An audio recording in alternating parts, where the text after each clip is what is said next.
Nous parlerons également humanitaire, nous vous l'avions dit tantôt. La journée de l'orphelin guinéen, vous le savez, c'est chaque année en décembre. Elle est organisée, l'Orphans Day, c'est organisé par la structure de Ablaye Chiplo Diallo. Il est en studio. Bonjour Chiplo, bienvenue. Bonjour madame, merci de me recevoir. Alors, on parle humanitaire bien évidemment. Chaque année, vous faites parler le cœur des gens en faveur des orphelins. Évidemment, c'est la 6e édition. Où est-ce qu'on en est aujourd'hui? Oui, ça va, c'est la 6e édition, ça fait presque 6 ans que vous me recevez dans ce studio, je vous remercie déjà pour cela. Là, les préparatifs avancent bien, même s'il reste encore des choses qui manquent. Donc, au cours de cette 6e édition, on attend ce dimanche-là les enfants de 25 orphelinats de Conakry, Koya, du Breka et même du Kindia. Donc, on est sur les préparatifs et tout, ça se passera cette année au jardin 2 octobre et ça avance bien. Ça avance bien. Qu'est-ce qu'on peut déjà savoir? Parce que vous l'avez rappelé, ça fait 6 ans qu'on vous reçoit sur ce même plateau et pratiquement à la même date.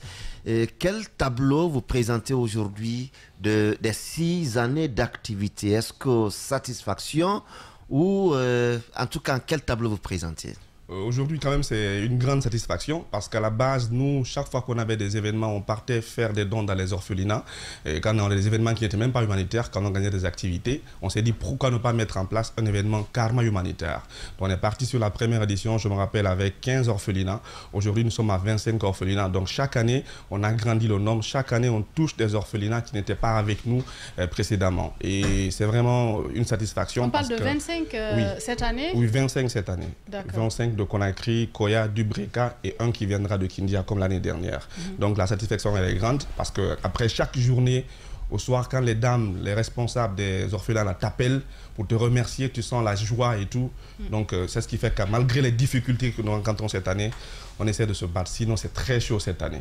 C'est très chaud, oui. C'est quoi la nouvelle touche que vous apportez à cette 6e édition? Oui, en quoi c'est chaud? Parce qu'il a dit, hein, c'est très chaud cette année. En quoi c'est chaud cette année? Concrètement, concrètement, c'est quoi les difficultés que vous avez aujourd'hui? Dimanche, c'est dans 2 jours. Voilà. C'est quoi les difficultés auxquelles vous êtes confrontés aujourd'hui? On cette émission avec vous, Daouda Mohamed Kamara. Nous étions avec Chiplo pour parler humanitaire, bien évidemment. Il disait que c'est chaud. Oui, oui c'est chaud.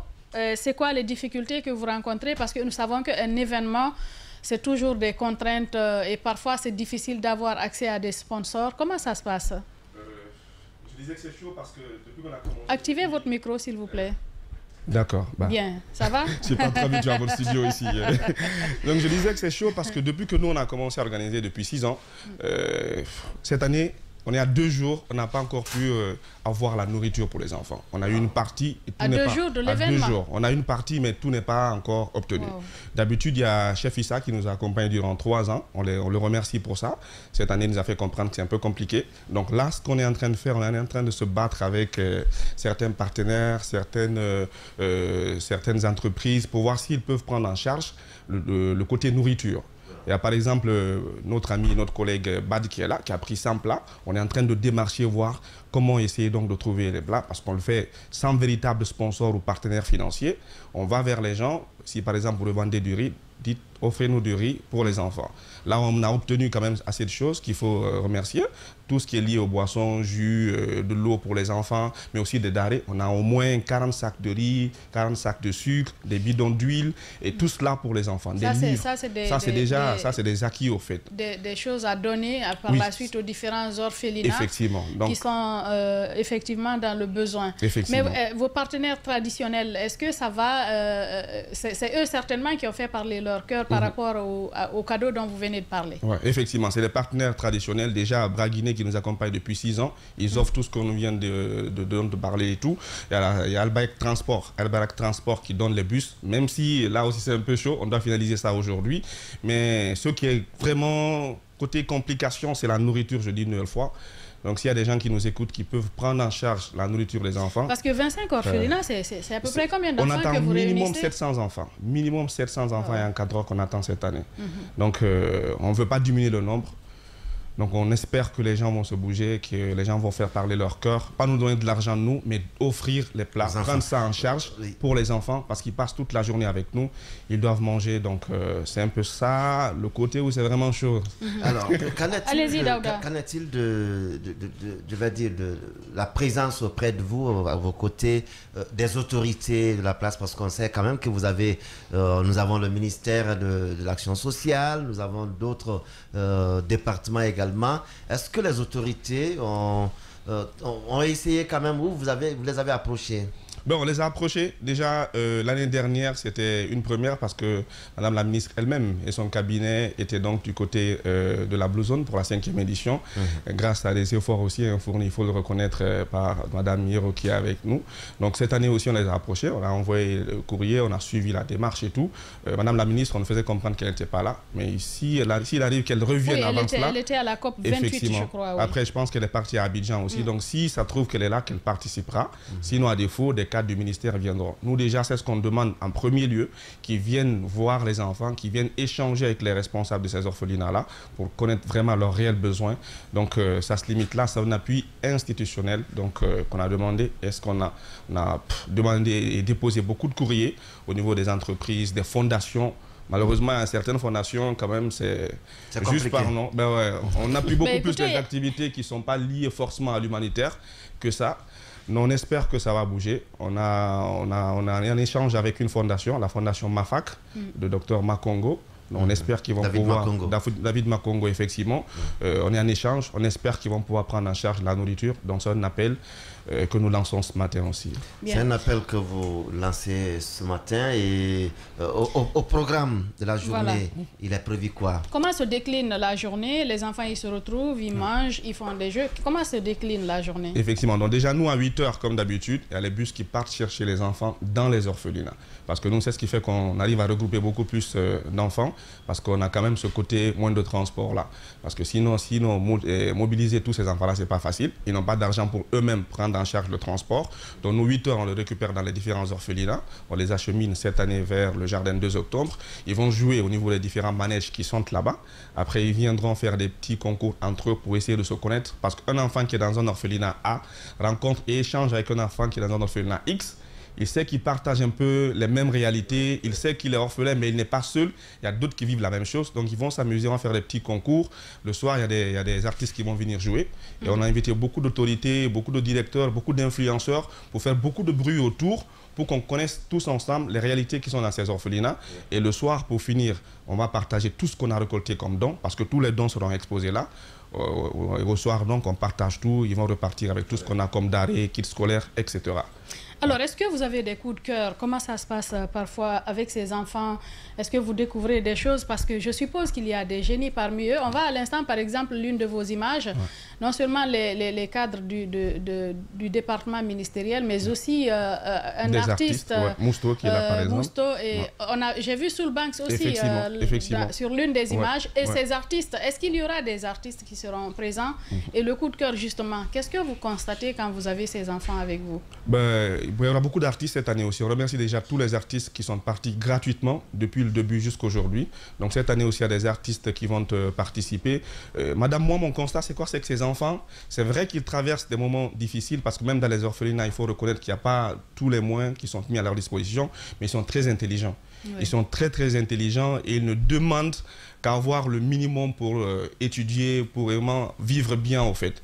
Donc imaginez, pendant 1 an, par exemple, ces enfants ne sortent pas des orphelinats pour partir s'amuser comme nous on le fait.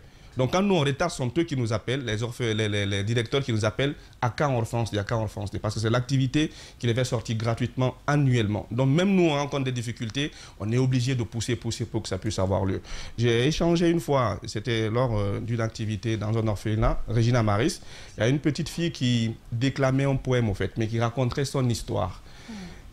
Elle racontait combien elle traverse ces difficultés-là, comment sa maman l'a abandonnée, comment elle s'est retrouvée dans cet orphelinat-là. Au-delà de ça, elle porte aussi un handicap. À l'écouter, ce jour-là, j'ai fondu en larmes. C'est de ça que je parle, en fait. J'ai fondu en larmes ce jour, en fait. Malgré toutes ces difficultés, malgré tout ce qu'elle rencontre, malgré que son papa n'est pas là, sa maman l'a abandonnée, elle est encore positive. elles gardent de l'espoir. Donc ces gens-là, tout ce que nous pouvons faire pour eux, ne serait-ce qu'acheter un bic envoyé dans un orphelinat, ne serait-ce que de l'eau, chacun d'entre nous peut faire un peu au fait pour changer un peu la donne. Ces enfants le méritent vraiment. Et c'est ce que je dis, parce que je sais que les enfants, ils sont extraordinaires. Et le plus souvent, les amener, l'autre chose que vous pourriez ajouter, par exemple, à Orphans Day, c'est de les amener à écrire, à partager, à slammer ou à faire de la poésie. Vous allez découvrir des génies, parce que je sais qu'il y en a parmi eux. Et ça permettrait vraiment peut-être d'ajouter quelque chose, l'écriture, à supposer que, parce que 700 enfants qui se réunissent, si par exemple une centaine arrivent à écrire, vous pouvez demander un partenariat avec, par exemple, Harmattan Guinée ou les maisons d'édition, pour éditer les écritures de ces enfants-là. C'est une très belle idée. C'est une très belle idée. D'ailleurs, déjà, à l'Harmattan qu'on salue, parce que chaque année, ils nous offrent des livres, des documents qu'on donne aux enfants. Moi, je pense que c'est une très belle idée. Donc, sinon, d'habitude, ils font aussi des sketchs. Ils font, toute la journée, ils sont là, ils déclament des poèmes, ils font des sketchs. Tu sens vraiment que les enfants... c'est une très belle idée. On va essayer de mesurer ça avec M. Kaba, voir la faisabilité. Moi, je pense que c'est une très, très belle idée, au fait. Bien, en tout cas... on l'a écouté, Daouda, c'est difficile parce qu'on le dit le plus souvent, c'est difficile de faire parler le cœur des gens. Nous recevons ici des gens qui sont dans le besoin. Il y a des gens qui peuvent le faire, mais le contact peut-être n'est pas suffisamment établi. C'est pour cela que nous passons par cette émission à grande écoute, justement pour interpeller. Justement, vous savez, personne ne choisit d'être orphelin. Chacun veut vivre avec ses parents et s'émanciper aux côtés de ses parents. Et lorsqu'un enfant se retrouve dans cette situation, ça peut arriver à tout le monde. C'est un peu comme la mort, une épreuve à laquelle tout le monde, je vais dire, nul ne sort perdant. Aujourd'hui, vous savez, vous avez bien fait de mentionner les fondations.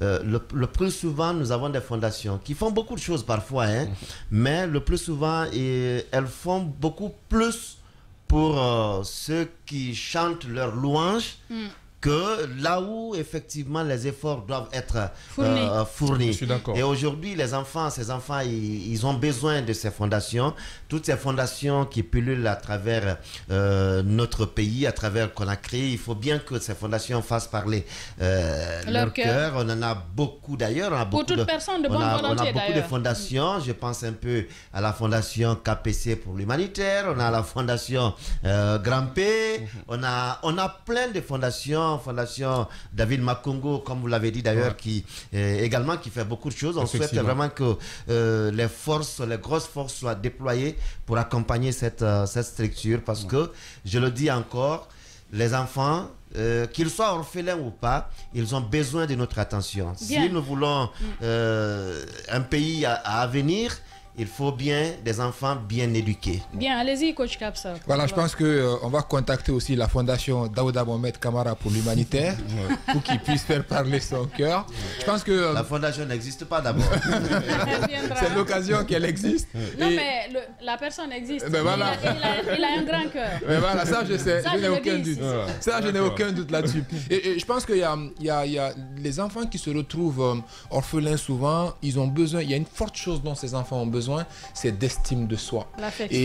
L'affection au niveau amour-propre, au niveau image de soi, au niveau confiance en soi. Et je pense que ces rencontres du genre où ils se rencontrent avec d'autres pour savoir que moi je vis cette situation, mais il y a un autre qui vit la même situation, mais qui s'épanouit, qui s'en sort, qui réussit. Et je pense que c'est l'occasion également dans ce genre d'initiative-là d'envoyer des personnes qui sont porteuses d'handicap, qui viennent les voir, d'autres orphelins qui ont réussi à s'en sortir dans la vie pour qu'ils viennent témoigner devant ces enfants-là. Ça renforce leur niveau de confiance à se dire qu'effectivement, en eux aussi, se trouvent les ressources nécessaires pour affronter les défis auxquels ils seront confrontés dans la vie. Je pense que c'est des initiatives à encourager. Les cœurs doivent parler pour soutenir ça, parce qu'encore une fois, on l'a dit, l'avenir de la Guinée, de l'Afrique, c'est en sa jeunesse, et surtout ceux qui se retrouvent dans ces orphelinats-là. En une minute, Chiplo, quel message vous adressez aujourd'hui, en tout cas aux personnes? Est-ce qu'il y a un contact, le lieu? On sait que c'est au Jardin 2 octobre. Quel jour? Donc c'est ce dimanche-là, dimanche 17, Inch'Allah, c'est de 8h à 18h, nous on sera au Jardin 2 octobre. On remercie déjà tous nos partenaires habituels qui ont manifesté cette année donné le désir de nous accompagner, donc qui ont déjà fait des gestes. Et au-delà de ça, comme je l'ai dit tantôt, chacun d'entre nous peut faire quelque chose. Même si vous qui nous écoutez, vous pouvez partir le jour de l'activité, nous aider à travailler bénévolement, à s'occuper des enfants, à partager les dons qu'on a déjà pu récolter. Et si vous êtes une personne de bonne volonté, vous avez une fondation, vous pouvez faire quelque chose, ne serait-ce qu'acheter un sachet d'eau ou prendre en charge la nourriture. Vous pouvez donc nous contacter via un numéro, si je peux le donner, s'il vous plaît. Oui, allez-y. Donc c'est le 620 13 29 13. 620 13 29 13. Et on attend tout le monde, quoi. Bien, Abdoulaye Chiplo Diallo, bon courage. Hein. Merci beaucoup. C'est quelque chose à saluer. L'humanitaire, c'est pas donner à chacun de s'adonner, de se prendre du temps pour les autres. Merci pour ça. Merci aux deux guerriers dans le studio, Coach Caps, Daouda Mohamed Kamara. Merci à Mohamed Kamara qui a géré les sons du côté de la radio et à toute l'équipe de la régie, Poutine, Nalaï Sidibé, Mafata Sano, Alassane Diallo, l'homme de nuit, Cabinet Condé, ils sont nombreux. Kadi Touré, merci à vous tous qui nous suivez à l'international et ici en Guinée. C'est toujours un plaisir et un devoir pour nous de vous servir. Nous revenons demain dans ce studio, même heure, même fréquence. Ce sera cette fois-ci avec les grandes gueules et le turbo aux commandes.